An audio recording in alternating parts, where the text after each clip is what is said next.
ఎఫెసీయులకు రాసిన పత్రిక 4వ అధ్యాయము ఒకే ఒక వచనాన్ని మనము చదువుకున్నాం. 27వ వచనాన్ని చదువుకున్నాం. ఎఫెసీయులకు రాసిన పత్రిక 4వ అధ్యాయము 27వ వచనాన్ని మనము చదువుకున్నాం. అపవాదికి చోటియకుడి. మళ్ళా చదువుకుందాము. అపవాదికి చోటియకుడి. చదివిన వాక్యాలను దేవుడు మన కొరకై దీవించును గాక. ఎఫెసీయులకు రాస్తూ పౌలు ఒక చిన్న వచనం రాసి పెట్టాడు. బైబిల్లో అక్కడక్కడ చిన్న చిన్న వచనాలు ఉన్నాయి. ఎఫెసీయులకు రాస్తూ పౌలు చిన్న వచనం, ఎఫెసీయులకు 4వ అధ్యాయము 27వ వచనం, అపవాదికి చోటియకుడి. అపవాదికి చోటియకుడి.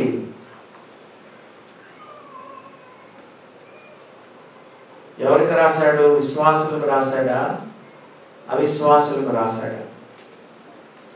సాతాను చోటిస్తే లోపల వచ్చి కూర్చుంటాడు. దేవుడైన యెహోవా చేసిన సమస్త భూజంతువులలో సర్పము యుక్తి గలదై ఉండెను. పాము చాలా తెలివైనది. అందుకే యేసు ప్రభు ఒక మాట చెప్పాడు. శిష్యులను గ్రామాలకు పంపుతున్నప్పుడు ఒక మాట చెప్పాడు. పాముల వలె వివేకులను, పావురముల వలె నిష్కపటులనై ఉండండి. పాముల వలె వివేకులు. పాము చాలా తెలివైనది, చాలా వివేకం కలది. సాధారణంగా సాతానుకు 2 పోలికలు బైబిల్లో ఉన్నాయి. గర్జించు సింహము, రెండవది సర్పము, ఆది ఘట సర్పము. ఆది సర్పము, మహాఘట సర్పము. పాము ఎలా వస్తుంది చెప్పండి? పాము వచ్చేటప్పుడు ఏమాత్రం కూడా శబ్దం ఉండదు. స్లోలీ అండ్ సైలెంట్లీ, చాలా నెమ్మదిగా వస్తుంది సాతాను. పాము ఒక చిన్న రంధ్రం ఉందనుకోండి, ఆ రంధ్రంలో దూరి లోపలికి వచ్చి చుట్టేసుకొని తల లోపల పెట్టుకొని కూర్చొని ఉంటుంది. దైవ గ్రంథమైన బైబిల్ ఏం చెప్తుందో తెలుసా? అపవాదికి చోటియద్దు, అపవాదికి చోటియకుడి. నువ్వు స్థలం ఇస్తే లోపల వచ్చి కూర్చుంటాడు. నీ హృదయం నిండా యేసు ప్రభుని ఉండాలి. నీ గుండెల నిండా యేసు ప్రభు ఉండాలి. సాతానుకు కొంచెం కూడా చోటు ఇవ్వద్దు. గుండె నిండా యేసు ఉంటే కన్నీలే ముత్యాలు, కన్నీలే ముత్యాలు. గుండె గుడిలో యేసు ఉంటే మైనా సంతోషం, ముక్తమైన సంతోషం. గుండె నిండా నీవే యేసు, గుండె నిండా నీవే, గుండె నిండా నీవే, గుండె నిండా నీవే, గుండె నిండా నీవే, గుండె నిండా నీవే. నీ గుండెలో అణువు యేసు ప్రభు ఉండాలి. అపవాదికి చోటియద్దు, అపవాదికి చోటియద్దు. చిన్న వచనం దేవుని యొక్క వాక్యం సెలవిస్తుంది. అపవాదికి చోటియకుడి.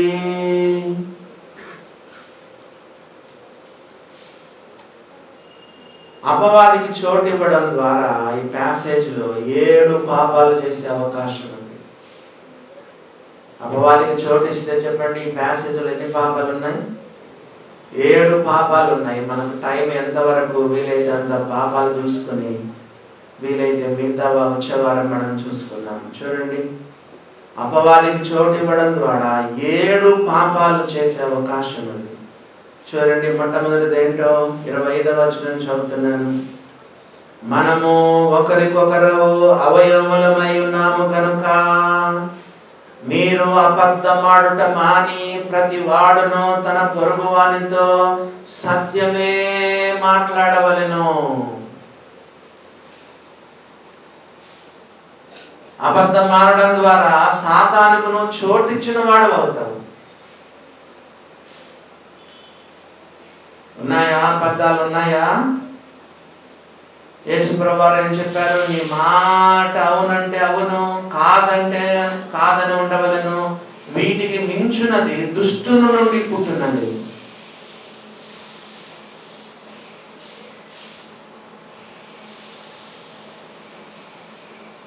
యేసు ప్రభు నమ్ముకున్న బిడ్డలలో నీ చేతల్లో కానీ, రాతల్లో కానీ, మాటల్లో కానీ, సర్టిఫికెట్లో కానీ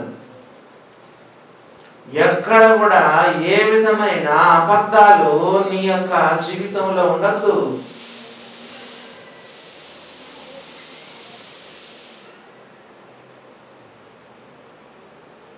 దానికి తోడు విశ్వాసి ఇంకో విశ్వాసితో అబద్ధం ఆడకూడదంట. ఎందుకు? బైబిల్లో ఏమని రాయబడింది? మనము ఒకరికొకరము అవయవమై ఉన్నాము. Church is like a family. Church is like a family. సంఘమంతా కూడా మనం ఒకరికొకరు అవయవమై ఉన్నాము. మనం అబద్ధం ఆడుట మాని తన పొరుగు వానితో సత్యమే చెప్పవలెను. ఇదే ఎఫెసీయులకు రాస్తూ ఏం చెప్పాడో చూడండి. 4వ అధ్యాయం 15వ వచనం చదువుతారా? ప్రేమ కలిగి సత్యము చెప్పు. ఏమంట? ఒక వ్యక్తికి నువ్వు సత్యం చెప్పాలంటే ఆ వ్యక్తి పట్ల నీకు ప్రేమ ఉంటే సత్యం చెప్తావు. ప్రేమ కలిగి సత్యము చెప్పుచు క్రీస్తు వలె ఉండుటకు మనం అన్ని విషయములలో ఎదుగుదము. ఉన్నాయా అబద్ధాలు? నరకానికి వెళ్ళే ప్రతి లిస్టులో కూడా అబద్ధికులు ఉన్నారు. నరకానికి వెళ్ళే ప్రతి లిస్టులో అబద్ధికులు ఉన్నారు. ఇంకోటి ఏంటో తెలుసా? బైబిల్లో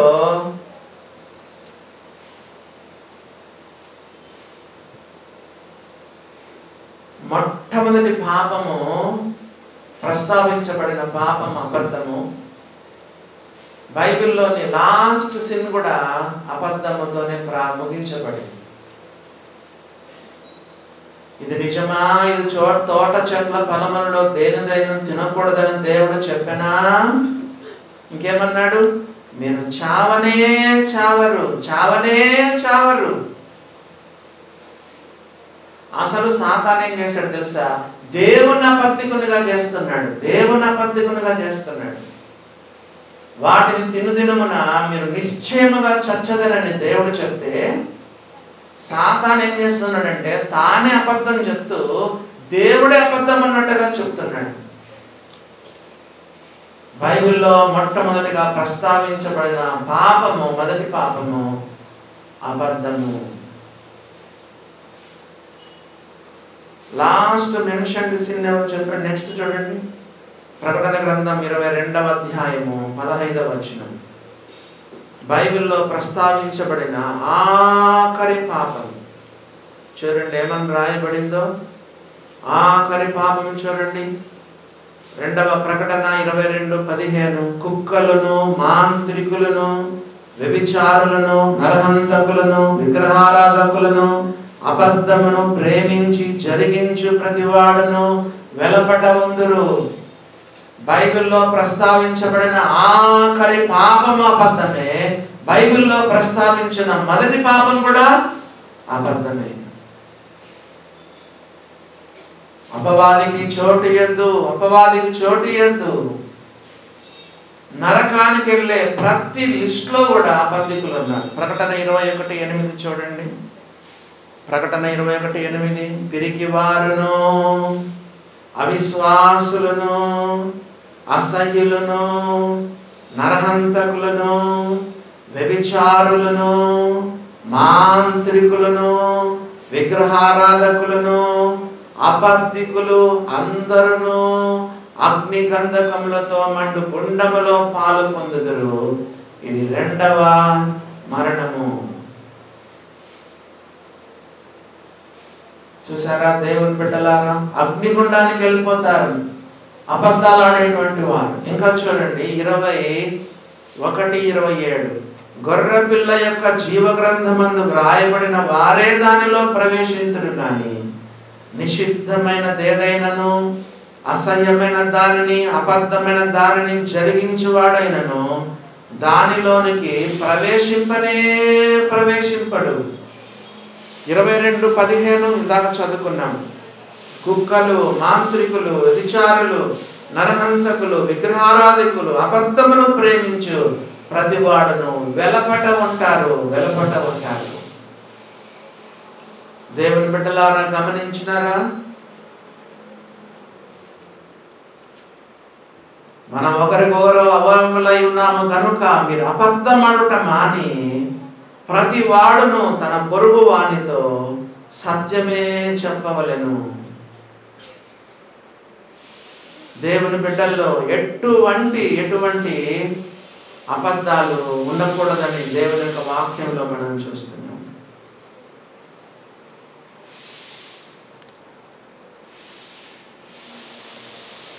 చాలా మంది అబద్ధము చిన్న పాపం అనుకుంటారు. ఆదిమ సంఘములో దేవుడు విధించిన మొట్టమొదటి శిక్ష ఏంటో తెలుసా? ఆదిమ సంఘములో ఇందాక అన్న చెప్పారు, ప్రభాకరన్ ఆదిమ సంఘం గురించి చెప్పినారు. ప్రజలందరూ కూడా ఎంతో భయంతో జీవించారు. కానీ ఇద్దరు భార్య భర్తలు మాత్రము తేడాగా ఉన్నారు. ఎవరు? అననీయ సప్పీరాలు. ఆదిమ సంఘములో దేవుడు విధించిన మొట్టమొదటి తీర్పు చూడండి. అపోస్తుల కాల గ్రంథము 5వ అధ్యాయంలో చదువుతున్నాం. అపోస్తుల కాల గ్రంథము 5వ అధ్యాయంలో ఒక మాట చూడండి, ఏమని రాయబడిందో. 4వ వచనం చదువుతున్నాను. ఏమని చెప్పాడు? 3వ వచనం 4వ వచనం. అప్పుడు పేతురు, అననీయా, నీ భూమి వెలలో కొంత దాచుకొని పరిశుద్ధాత్మను మోసపుచ్చుటకు సాతాను ఎందుకు నీ హృదయమును ప్రేరేపించను? అది నీ యొద్ద ఉన్నప్పుడు నీదే కదా, అమ్మిన పిమ్మట అది నీ వశమై ఉండలేదా?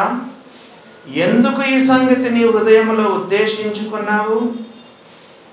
నీవు మనుషులతో కాదు దేవునితోనే అబద్ధం ఆడిద్దువని వానితో చెప్పాను. అననీయ ఈ మాటలు వినుచునే పడి ప్రాణము విడవగా వినిన వారికందరికి మిగుల భయము కలిగెను. మీరు ఇంటికి వెళ్ళి చదువుకోండి. అననీయ ఒక్క నోటితో ఒక మాట కూడా చెప్పలేదు. నోటితో అబద్ధం చెప్పలేదు, కానీ జీవితంతో అబద్ధాలు చెప్పాడు. నీ బ్రతుకు ద్వారా, నీ తీరు ద్వారా, నీ బిహేవియర్ ద్వారా అబద్ధాలు ఆడొచ్చు. అస్సలు ఈయన నోరు తెలిసినట్టే లేదు ఇక్కడ. కానీ ఆయన జీవిస్తున్న జీవితము, విధానము, ఆయన ప్రవర్తన ఎంత అబద్ధం చెప్పండి.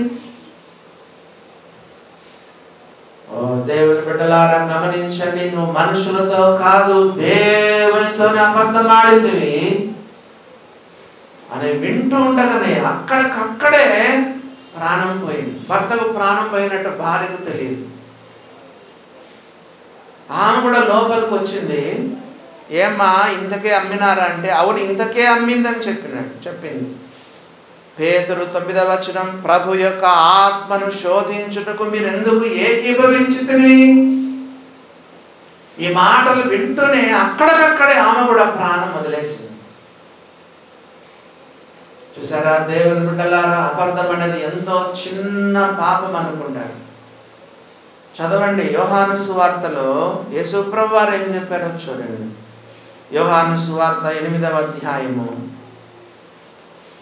అబద్ధం అనేది ఎంత భయంకరమైనదో చూడండి. యోహాను సువార్త 8వ అధ్యాయంలో ఒక మాట మనం చదువుదాం. 44వ వచనం నుండి, మీరు మీ తండ్రి అపవాది సంబంధులు, మీ తండ్రి దురాశలు నెరవేర్చబోరుచున్నారు. ఆది నుండి వారు నరహంతకుడై ఉండి సత్యమందు నిలిచిన వాడు కాడు.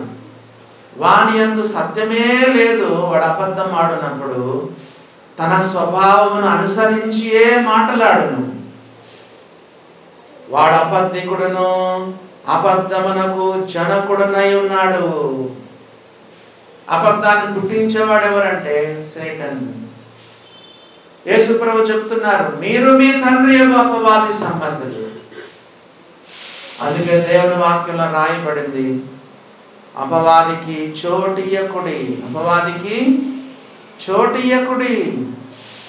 మనం చోటిస్తే సాతాను వచ్చి కూర్చుంటాడు.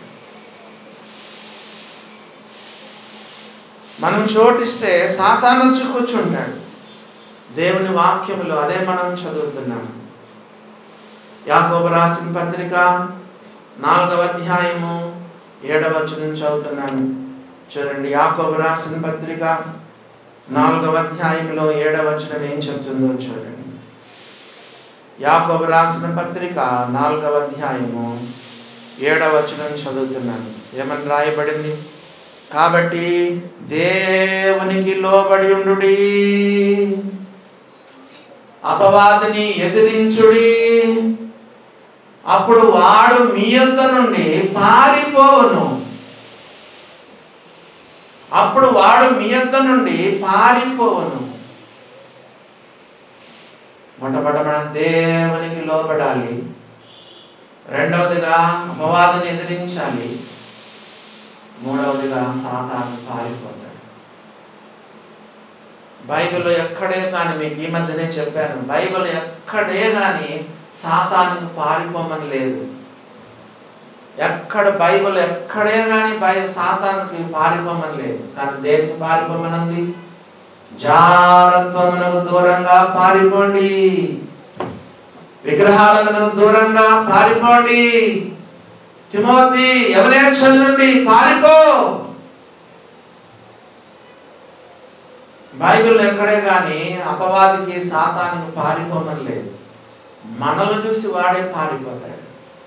చర్చిలో నేను అప్పుడప్పుడు చెప్తా ఉంటాను, పరిశుద్ధంగా జీవించే ప్రతి విశ్వాసం చూసి సాతానుడు గడగడలాడిపోతాడు. పరిశుద్ధంగా జీవించే విశ్వాసం చూసి సాతాను పారిపోతాడు, భయపడతాడు, గజగజ వణికిపోతాడు.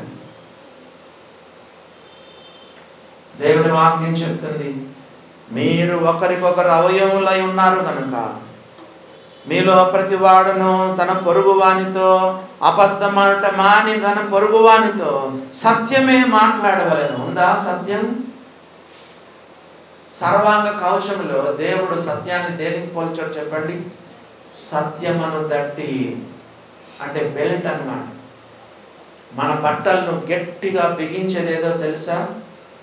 పోలీసు వారు కానీ, సోల్జర్స్ కానీ, కదండి, సెక్యూరిటీ వాళ్ళు కానీ ఎప్పుడైనా చూడండి నడుము గట్టిగా కట్టుకుంటారు.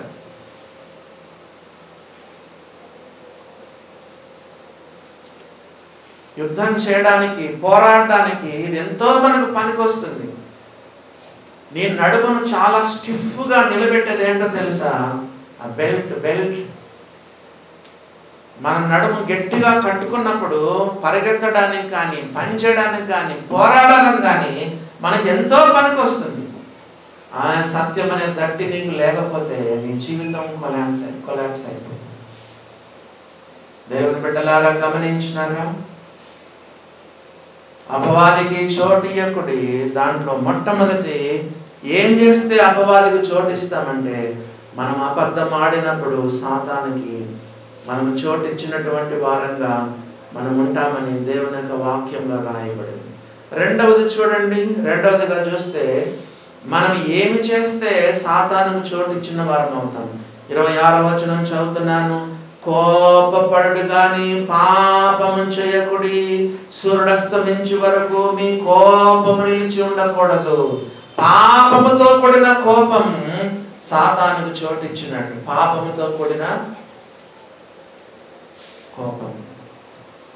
కొంతమందిలో విపరీతమైన కోపం ఉంటుంది. యేసు ప్రభు కోపన్నట్టుగా బైబిల్లో రాయబడింది. మార్కు సువార్త చూడండి. మార్కు సువార్త 3వ అధ్యాయము 5వ వచనం. మార్కు సువార్త 3వ అధ్యాయము 5వ వచనం. పరిశుద్ధమైన కోపం ఉంది. హోలీ యాంగర్ ఉంది. 3వ అధ్యాయం 5వ వచనం మార్కు సువార్త. ఆయన వారి హృదయ కాఠిన్యమునకు దుఃఖపడి కోపముతో వారిని కలియజూచినాడు.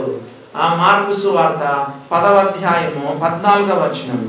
మార్కు సువార్త 10వ అధ్యాయము 14వ వచనం కూడా చూడండి. యేసు ప్రభు వారు కోపపడ్డారు. శిష్యుల మీద కోపపడ్డాడు. ఎందుకు? చిన్నపిల్లలను ఆటంకపరిచినందుకు. యేసు అది చూచి కోపపడి, చిన్న బిడ్డలు నా యొద్దకు రానీయుడి, వారిని ఆటంకపరచవద్దు. యేసు ప్రభు కోపపడ్డాడు. హోలీ యాంగర్ ఉంది, పరిశుద్ధమైన కోపం ఉంది, కానీ పాపముతో కూడిన కోపం ఉండద్దు. దేవుని బిడ్డలారా, కొన్నిసార్లు ఎంతో కోపం వస్తుంది. కానీ మీకు చెప్పాను ఏంటంటే ఆత్మ ఫలములో ఆఖరిది ఏం చెప్తా ఉంటాను? బైబిల్ ఏమని చెప్పండి? ఆత్మ ఫలములో ఆఖరిది ఏంటి చెప్పండి? ఆశా నిగ్రహం, సెల్ఫ్ కంట్రోల్. 1 తిమోతి 1వ అధ్యాయం 7వ వచనం. దేవుడు మనకు శక్తియు ప్రేమయు ఇంద్రియ నిగ్రహం కల ఆత్మని ఇచ్చను గాని పిరికితనము గల ఆత్మని ఇవ్వలేదు. క్షమించండి. 2 Timothy 1st chapter 7th verse. దేవుడు మనకు ఎటువంటి ఆత్మనిచ్చినాడు? దేవుడు మనకు శక్తియు ప్రేమయు ఇంద్రియ నిగ్రహం గల ఆత్మని ఇచ్చాడు, కానీ పిరికితనం గల ఆత్మని ఇవ్వలేదు. కోపం వచ్చినప్పుడు కంట్రోల్ చేస్తున్నావా? ఉందా? నీకు ఆశా నిగ్రహం ఉందా? పరిశుద్ధాత్మ శక్తి ఉందా? నిగ్రహించుకోగలవా? కోపం వచ్చినప్పుడు కొంతమంది ఎదుటివారి పట్ల కోపం అది ప్రదర్శిస్తారు, కొంతమంది తమ పైన తాము ప్రయోగించుకుంటారు. నాకు తెలుసు, కొంతమంది బ్లేడ్ తీసుకొని కోసుకునే వాళ్ళు, కొంతమంది తల గోడకేసుకొని కొట్టుకునే వాళ్ళు, కొంతమంది కదా రాళ్ళు తీసుకొని టపటపా కొట్టుకునే వాళ్ళు, కొంతమంది తమకు తాము హాని చేసుకునే వాళ్ళు కదా, ఉరేసుకునే వాళ్ళు, లేకపోతే రైలు కింద తల పెట్టేవాళ్ళు కదా, మందు తాగేవాళ్ళు. కోపం వచ్చినప్పుడు చెప్పండి, దేవుని తిట్టేవాళ్ళు కొంతమంది, ఆ తర్వాత మనుషుల మీద ప్రయోగం చేసేవాళ్ళు కొంతమంది, తమ మీద తాము చెప్పండి ప్రయోగించుకునే వాళ్ళు కొంతమంది. దేవుని వాక్యం చెప్తుంది, కోపపరుడు కానీ పాపము చేయకుడి. నీ కోపములో ఏ మాత్రం పాపం ఉండకూడదు. ఒకవేళ న్యాయంగా కోపన్నా కూడా సూర్యుడస్తమించే వరకు నీ కోపం నిలిచి ఉండకూడదు. ప్రసంగి గ్రంథము చూడండి ఏమని రాయబడిందో. ప్రసంగి గ్రంథము 7వ అధ్యాయము, ప్రసంగి గ్రంథము 7వ అధ్యాయము 9వ వచనం. ఆత్రపడి కోపపడవద్దు, శాంతం. యేసు ప్రభు నమ్ముకున్న వాళ్ళు ఆత్రపడి కోపపడవద్దు. 37వ కీర్తనలో ఒక మాట చదువుకుందాం. కీర్తనల గ్రంథము 37వ కీర్తనలో మరొక మాట చదువుకుందాం. 37వ కీర్తన 8వ వచనం. కోపము మానము, ఆగ్రహము విడిచిపెట్టుము, వ్యసన పడకుమది కీడుకే కారణం. మళ్ళా చదువుకుందాం. 37:8 కీర్తనలు. కోపము మానము, ఆగ్రహం విడిచిపెట్టుము, వ్యసన పడకుము, అది కీడుకే కారణం. అపవాదికి చోటియద్దు.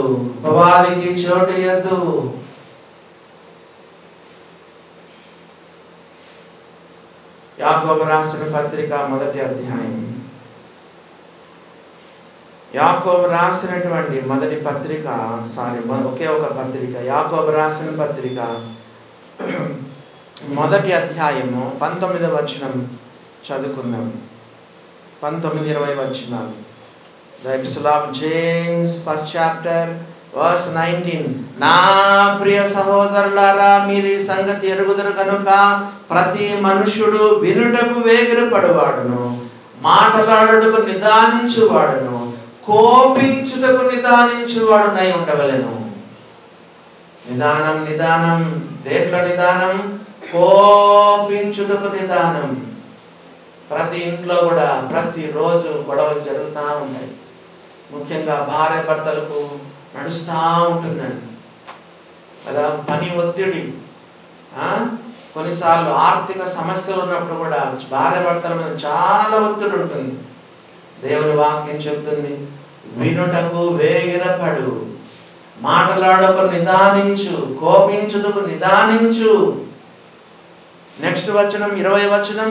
ఎందుకనగా నరుని కోపము దేవుని నీతిని నెరవేర్చదు.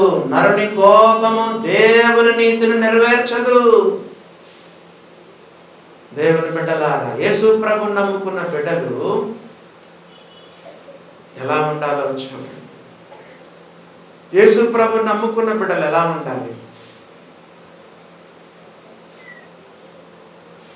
హోలీ యాంగర్ తప్పు కాదు కదా. చర్చిలో ఇష్టానుసారంగా గొర్రెలు అమ్ముతున్నారు, గొడ్లు అమ్ముతున్నారు, చెప్పండి, రూకలు మారుస్తున్నారు, పావురాలు అమ్ముతున్నారు, చిల్లర మారుస్తున్నారు.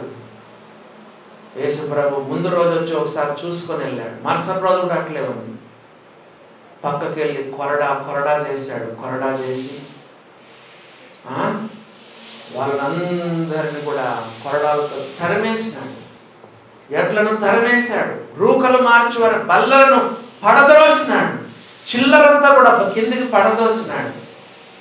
పోండి, నా తండ్రి ఇల్లు వ్యాపారపు ఇల్లుగా చేయొద్దు, నా తండ్రి ఇల్లు దొంగలగా మీరు చేయొద్దు, నా మందిరం సమస్తమైన అన్నజనులకు ప్రార్థన మందిరం కనబడలేదా? యేసు ప్రభు వారిని కోపగించుకున్నాడు.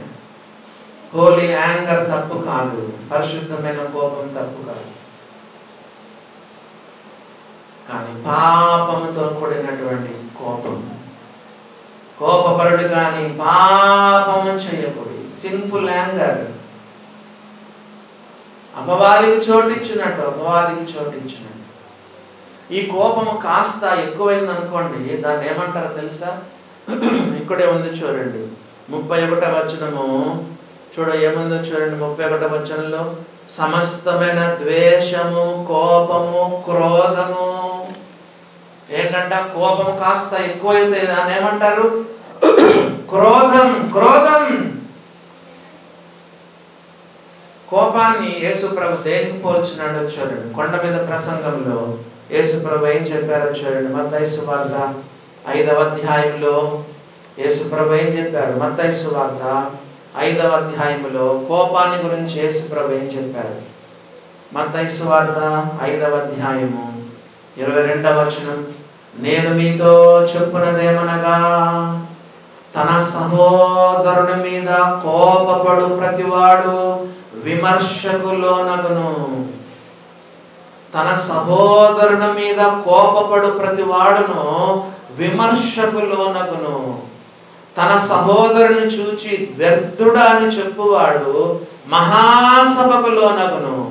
ద్రోహి అని చెప్పువాడు నరకాగ్నికి లోనగును. తన సహోదరుని మీద కోపడితే విమర్శ అంటే కోర్టుకు పోతాం కదండి. తన సహోదరుని చూచి వ్యర్థుగా అని చెప్తే మహాసభ అంటే హైకోర్టుకు పోతాం. ద్రోహి అని చెప్తే అసలు నరకానికి వెళ్ళిపోతాం. చూసారా దేవుని బిడ్డలారా, తన సహోదరుని మీద కోపపడు ప్రతి వాడును ఏమని చెప్పాడు? విమర్శకు లోనైపోతాడని దేవుని వాక్యం చెప్తుంది. ఉందా? దేవుని బిడ్డలారా, ఇలా కోపపడకుండా జీవిస్తున్నావా?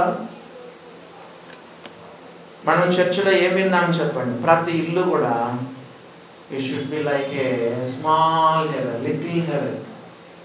ప్రతి క్రైస్తవ కుటుంబం కూడా ఇంట్లో ఎట్లుండాలంటే ఒక చిన్న పరలోకం లాగా ఉండాలి. ప్రతి దగ్గర కూడా మనం కొట్లాడకూడదు. చెప్పండి, ఎక్కువగా కొట్లాట ఎక్కడ వస్తుంది తెలుసా? వాష్రూమ్ దగ్గరకు వస్తుంది కదా. నేను ఫస్ట్ వెళ్ళాలి కదా. అట్లా చిన్న చిన్న విషయాల్లో మనం కోపడు. సండే ఇంకా ఎక్కువ పెడతాడు సాతాను. చర్చికి వచ్చేటప్పుడు మనకు మనసు నెమ్మది లేకుండా చేస్తాడు. దేవుని బిడ్డలారా గమనించి, ఇవన్నీ సాతాను యొక్క టాక్టిక్స్. బైబిల్లో రాయబడిన సాతాను తంత్రములను మనం ఎరగని వారము కాము. సాతాను యొక్క తంత్రములను మనం ఎరగని వారము కాము. దేవుని వాక్యంలో మనం చదువుతున్నాం. నీవు చెప్పండి, కోపడ్డం ద్వారా సాతాను చోటించిన వాడవుతావు. మూడవది చూడండి, 28వ వచనం.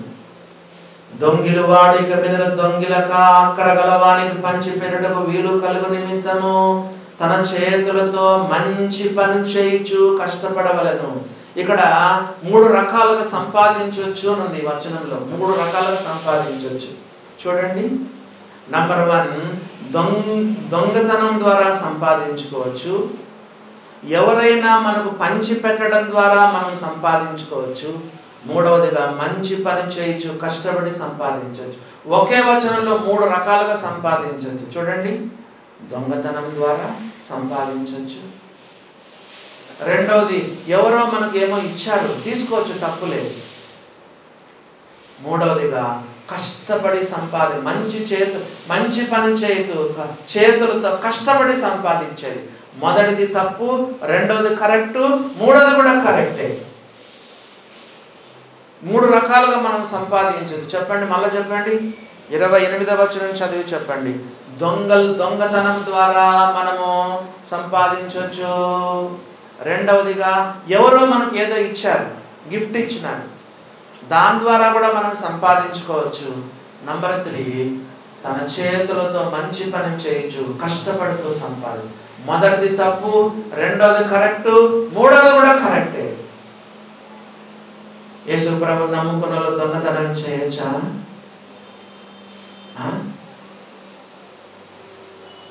ఎంతమంది విశ్వాసులు ఎక్కడ దొరికితే అక్కడ దోచుకుంటా ఉంటారు. ఎక్కడ దొరికితే అక్కడ దోచుకుంటా ఉంటారు విశ్వాసులు. ఆఫీసుల్లో గుండు పిన్ను కూడా నువ్వు తెచ్చుకోకూడదు. అదండి, నువ్వు స్టేషనరీ కదా, గుండు పిన్ను కూడా నువ్వు తెచ్చుకోకూడదు. స్టేప్లర్ పిన్ను కూడా తెచ్చుకోకూడదు. ఎంత ఉంటుంది?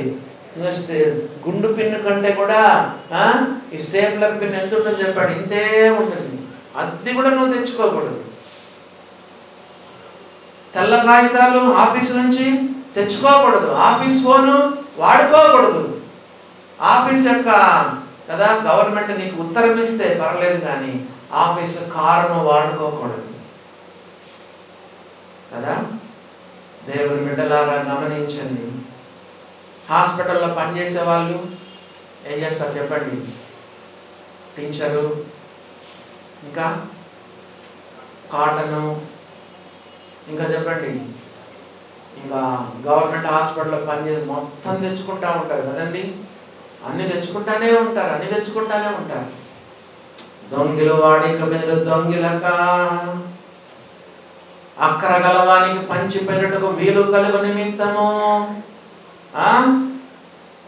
తన చేతులతో మంచి పని చేయొచ్చు, కష్టపడవలెను. ఎప్పుడైనా చూడండి, కష్టపడి పనిచేసిన దాన్ని దేవుడు దీవిస్తాడు. సుఖమైన సేవలో ఆశీర్వాదం ఉండదు, సుఖంగా సంపాదించే దాంట్లో ఆశీర్వాదం ఉండదు. ఈ రోజుల్లో బ్రదర్ నువ్వు ఏం చేస్తున్నామంటే ఇదంటున్నాడు. ఏంటది? కొనేదాని మీద ఏమంటారు చెప్పండి? రియల్ ఎస్టేట్ అంటున్నాడు. ఏం లేదు, ఏం చేసేది ఏముండదు కదండి. భూములు అమ్మడము, భూములను అమ్మించడము, కొనిచ్చడం, దాంట్లో కమిషన్ అన్నమాట. ఇప్పుడు భూములైనా ఇళ్ళైనా ఎంత లక్షల కోట్లలో పోతుంది. 1% అంటాడు, 1%కి లక్షలు వచ్చేస్తాయి రియల్ ఎస్టేట్లో. ఉద్యోగం లేదు, సద్యోగం లేదు. బైబిల్లో రాయబడింది, నువ్వు మంచి పని చేయొచ్చు. ఆదాము పాపంలో పడకపోతే నువ్వు సేద్యం చేయాలని చెప్పాడు. కావాలా? వచనం కావాలా? ఆదికాండం చూడండి ఏమని రాయబడిందో. ఆదికాండము 2వ అధ్యాయంలో చూడండి 8వ వచనం. దేవుడైన యెహోవా తూర్పున ఏదెనులో ఒక తోట వేసి దాన్ని నిర్మించిన నరుని దానిలో ఉంచెను. 5వ వచనం. అది వరకు పొలమందలు ఏ పొదయు భూమి మీద ఉండలేదు, పొలమందలు ఏ చెట్టునో మొలవలేదు. ఏలైనగా దేవుడైన యెహోవా భూమి మీద వాన కురిపించలేదు, నేలను సేద్యపరచుటకు నరుడు లేడు. దేవుడు ఈ యొక్క ఆదాము పాపము చేయకమునుపే దేవుడు ఆదామును అక్కడ సేద్యపరచుటకు ఉంచినాడు. 15వ వచనం. మరియు దేవుడైన యెహోవా నరుని తీసుకొని ఏదెను తోటను సేద్యపరచుటకును దాని కాచుటకును దానిలో ఉంచెను. పాపం చేయలేదప్పుడు కదా. Work is not a curse. పాపం చేయక మనకు పని అనేది ఒక శాపం కాదు. పాపం చేసిన తర్వాత నువ్వు చెమట కార్చాలని దేవుడు చెప్పాడు. దేవుని బిడ్డలారా, దొంగతనం చేస్తే తప్పు, ఎవరైనా నీకు గిఫ్ట్ ఇచ్చినది కరెక్టే, నువ్వు సొంత చేతులతో మంచి పని చేసినా కరెక్టే.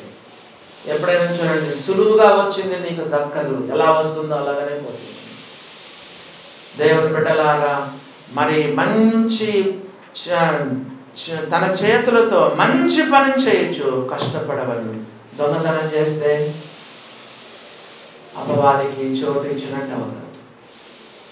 అపవాదికి చోటిస్తే నెమ్మదిగా దిగజారిపోతారు, పాపంలో పడిపోతారు, ఆఖరికి భ్రష్టుడైపోతావు. ఇస్కరియోతు యూదా దేవుని డబ్బును దొంగిలించినాడు. డబ్బు సంచి తన యొద్ద ఉండినందున అందులో వేయబడిన దొంగిలించుచూ వచ్చినాడు. అందుకే మరి బైబిల్లో రాయబడింది, వాడు ద్రోహి అని రాయబడి, ద్రోహి ఇస్కరియోతు యూదా. దేవుని బిడ్డలారా గమనించండి, అపవాదికి చోటు ఇవ్వకూడదు. దొంగిలు వాడిక మీద దొంగిలకు అక్కరగల వాడిని పంచిపెరుటకు వీలు కలుగు నిమిత్తము తన చేతులతో మంచి పని చేయొచ్చు, కష్టపడవలెను. ఏ పని చేసినా మంచి పని చేయాలి, ఏ వ్యాపారం చేసినా మంచి వ్యాపారం చేయాలి. విశ్వాసులు వైన్ షాప్ పెట్టచ్చా? విశ్వాసులు బీడీలు చుట్టచ్చా? కొన్ని గ్రామాల్లో సేవకు వెళ్ళినప్పుడు సంఘాలు ఉంటాయి. ఏం పని చేస్తాను? బీడీలు చుడతాను సార్ అంట. బీడీలు చుట్టుతారంట. రోజుకు కదండి 100, 200, 300, 500 అట్లా చుట్టితే వాళ్ళకు దాదాపు డబ్బులు వస్తాయి. రోజుకు 300, 400, 500 రూపాయలు డబ్బులు వస్తాయి. విశ్వాసులు బీడీ చుట్టలు చుడుతున్నారు. పొగాకు పంట వేయచ్చా? మన చర్చిలో ఒక బ్రదర్ ఉన్నాడు. ఏ పంట వేసారంటే పొగాకు వేయకూడదు అని చెప్పినాడు. బైబిల్లో రాయబడింది. ఇంకో బ్రదర్ మన సంఘంలో ఎక్కడ పని చేస్తున్నావు అంటే రెస్టారెంట్లో అన్నాడు. ఏం చేయాలంటే బ్రాందీ కూడా అందించాలన్నా అన్నాడు. నో, నువ్వేం చేసినా మంచి పని చేయాలి, మంచి పని చేయాలి. చర్చిలో చాలాసార్లు చెప్పాను, మళ్ళా చెప్తాను. పొద్దున్నే ఒక సహోదరి వచ్చింది, మన చర్చి సహోదరి. అన్న టీ షాప్ పెడుతున్నాను, ప్రార్థన చేయమనింది. ప్రార్థన చేశాను. ఆమెనన్న తర్వాత గుర్తొచ్చింది, అమ్మా నీ టీ షాప్లో నువ్వు గుట్కాలు పెట్టకూడదు, సిగరెట్లు అమ్మకూడదు అన్నా. అంటే ఆమె కళ్ళు పెద్దగా చేసింది. అన్న అవి పెడితేనే టీ తాగడానికి వచ్చేది అనింది. నో, దేవుని వాక్యం ఒప్పుకోదు. క్రైస్తవ జీవితం ఎంత కష్టమైందో తెలుసా దేవుని బిడ్డలారా? ప్రతి దినము మనల్ని మనం ఉపేక్షించుకొని మన సిలువనెత్తుకొని యేసు ప్రభువుని వెంబడించాలి. ఇరుకు మార్గం. క్రైస్తవ జీవితం ఎంత నిష్ఠగా, నిజాయితీగా, నమ్మకంగా, నిజంగా మనం దేవుని కొరకు జీవించాలి. 4వదిగా చూడండి, త్వరగా ముగిస్తాను. ఏమి చేయడం ద్వారా అపవాదికి నువ్వు చోటిచ్చిన వాడు అవుతావంటే 29వ వచనం. వినువారికి మేలు కలుగునట్లు అవసరమును బట్టి క్షేమాభివృద్ధికరమైన అనుకూల వచనమే పలుకుడు గాని దుర్భాష ఏదైనా మీ నోట రానియకుడి. దుర్భాష. ఎన్నో చెప్పండి ఇది? 4వది, ఈ పాపం చేయడం ద్వారా అపవాదికి నీవు చోటిచ్చిన వాడవుతావు. కొంతమంది చూడాలా, వినాలండి, ఇంతలా మాటలు కేజీలు మాటలు మాట్లాడతారు. మామూలు మాటలు కాదు, సంస్కృతం మాట్లాడతారు కదండి. దేవుని బిడ్డలారా గమనించండి, భయంకరమైన మాటలు. ఆదివారం భాష మాట్లాడతారు, సోమవారం నుండి శనివారం వరకు లోక భాష మాట్లాడతారు. చర్చిలో ఆల్రెడీ చెప్పాను, చాలాసార్లు చెప్పాను. బార్డర్లో ఉన్న మనుషులు కర్ణాటక బార్డర్ పోయినా వరకు, జహీరాబాద్ ఇటు పోయినారనుకోండి, కన్నడ మాట్లాడతారు, తెలుగు మాట్లాడతారు. ఇటు మహారాష్ట్ర బార్డర్ ఎక్కడుంది, ఎక్కడైనా ఉందా, అక్కడ పోయినామనుకోండి, మరాఠీ మాట్లాడతారు, తెలుగు మాట్లాడతారు. బార్డర్లో ఉన్న మనుషులు 2 భాషలు మాట్లాడతారు. మధ్యలో ఉండేవాళ్ళు ఒక భాషే మాట్లాడతారు. గమనించినారా? దుర్భాష ఉందా? కిందనే 5వ అధ్యాయంలో ఏం చెప్పాడు చూడండి. ఎఫెసీ 5వ అధ్యాయము 3వ వచనం చదవండి. మీలో జారత్వమే గాని, ఏ విధమైన అపవిత్రతే గాని, లోపత్వమే గాని, వీటి పేరు కూడా మీ నోట్లో ఎత్తకూడదు. అసలు పేరు కూడా ఎత్తకూడదు. ఇదే పరిశుద్ధులకు తగినది. 4వ వచనం, కృతజ్ఞతా వచనమే మీరు ఉచ్చరింపవలను కానీ, మీరు బూతులైనను, పోకిరి మాటలైనను, సరసోక్తులైనను ఉచ్చరింపకూడదు. ఇవి మీకు తగవు. బూతులు, పోకిరి మాటలు, సరసోక్తులు, జోకులు. కొంతమంది విశ్వాసులు పకపకలు, నవ్వులు. దేవుని బిడ్డలారా గమనించినారా? బైబిల్లో యేసు ప్రభు పరిశుద్ధాత్మయందు ఆనందించి ఉన్నది కానీ ఒక్కసారి కూడా యేసు ప్రభు నవ్వినట్టు లేదు బైబిల్లో కదా. Joy in the spirit. Yesu ప్రభు పరిశుద్ధాత్మయందు ఆనందించాడు కానీ ఎన్నడూ కూడా ఆయన పక్కపక్క నవ్వలేదు. విశ్వాసులు చూడండి, పక్కపక్కలే నవ్వులు, జోకులు. దేవుని బిడ్డలారా గమనించండి, ఎప్పుడైనా నోరు తెరిస్తే బూతులు కాదు రావాల్సింది. నోరు తెరిస్తే ఏముండాలి తెలుసా?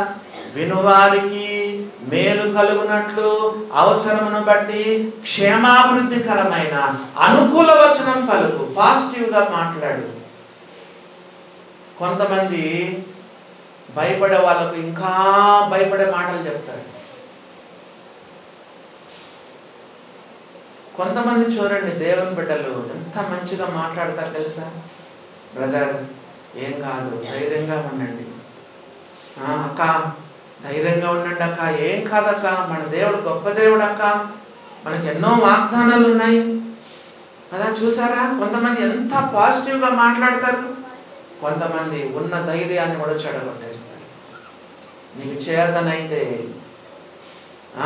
వినువారికి మేలు కలుగునట్టు అవసరమును బట్టి క్షేమాభివృద్ధికరమైన అనుకూల వచనం పలుకు. దుర్భాష ఏదైనా మీ నోట రానియద్దు.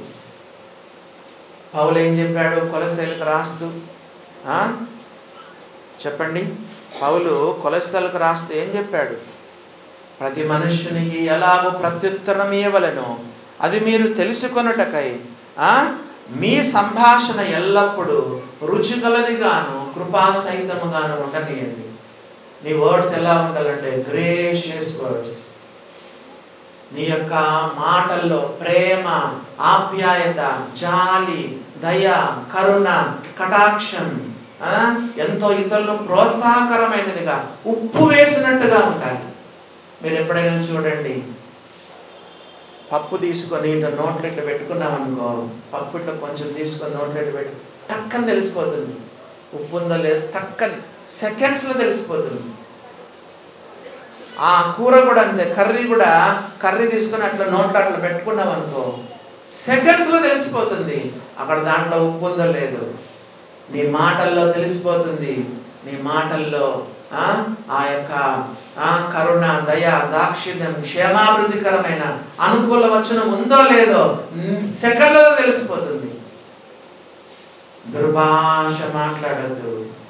దేవుని బిడ్డలారా గమనించండి, యాకోబు రాస్తూ ఏం చెప్పాడు తెలుసా? ఒక జల నుండి తీయ నీళ్లను చేదు నీళ్లను ఊరునా? పొద్దున్న లేస్తే నేను ప్రార్థన చేసిన, ఏది ప్రభు ఆదివారం మేము బోరింగ్ వేసుకుంటున్నారు వీళ్ళు, ఈరోజు చాలా శబ్దం ఉంటుంది ప్రభువా, అయినా ప్రతిదాని కొరకు వందనాలు చెప్పమన్నావు, దేవానికి స్తోత్రం అని చెప్పినాను. అయినా పెద్ద శబ్దం ఏం లేదు, వాళ్ళ పని ఏదో మన పని మనమే చేసుకుంటున్నాం. బోరింగ్ వేస్తున్నారు చెప్పండి. ఆదివారం సోమవారం ఏమో తీయ నీళ్ళు చెప్పండి. మరి మంగళవారం నుంచి శనివారం వరకు చేదు నీళ్ళు వస్తాయా బోరింగ్లో? మరి నీ నోట్లో ఆదివారం అయితే అబ్బా ఎంత భాష, ఎంత భాష, మంచి మంచి మాటలు, మంచి మంచి మాటలు. సోమవారం నుండి శనివారం వరకు దేవుని బిడ్డలారా గమనించండి, దుర్భాష దుర్భాష. దేవుని అడుగు. కేకలేసినాడు యెషయా, కేకలేసినాడు, అయ్యో నేను అపవిత్రమైన పెదవులు గలవాడను అంటే బలిపీఠం మీద కారుతో తీసిన నిప్పుతూ దేవుడు అతని నోటిని, నాలుకను, పెదవులను కాల్చున్నాడు. దేవుని అడుగు, ప్రభువా నా నోటిని కాల్చు, పెదవులను కాల్చు, నా యొక్క నాలుకను కాల్చు ప్రభువా. నా నోట్లో ఒకటే తిట్లు, శాపనార్థాలు, ప్రభువా నా నోటిని కాల్చు ప్రభువా. ఎన్నైనా చెప్పండి, త్వరగా ముగిస్తాను. చూడండి నెక్స్ట్ ఎన్నైనా చెప్పండి. 4 అయినాయి. 5వది చూడండి. 5వదిగా మనం చూస్తే దేవుని యొక్క వాక్యంలో 5వదిగా 31వ వచనం, సమస్తమైన ద్వేషం. యేసు ప్రభు ఏం చెప్పాడు తెలుసా? లేదా యోహాను ఏం చెప్పాడు తెలుసా? తన సహోదరుని ద్వేషించేవాడు నరహంతకుడు. సాతానుకు నువ్వు చోటిచ్చినావంటే నీ సొంత చెల్లెలిని, సొంత తమ్ముణ్ణి, అన్నను, అక్కను, వదిలను కదా, బావలను, కొంతమంది భర్తలను, భార్యలను ద్వేషిస్తారు. బైబిల్లో రాయబడింది ద్వేషం, ద్వేషం. దాని ద్వారా నీ హెల్త్ పాడైపోతుంది. ఒక చిన్న విషయం చెప్తాను వినండి. నువ్వు ఎవరినైనా ద్వేషిస్తుంటే అవతల వ్యక్తేమో శుభ్రంగా నిద్రపోతూ ఉంటాడు.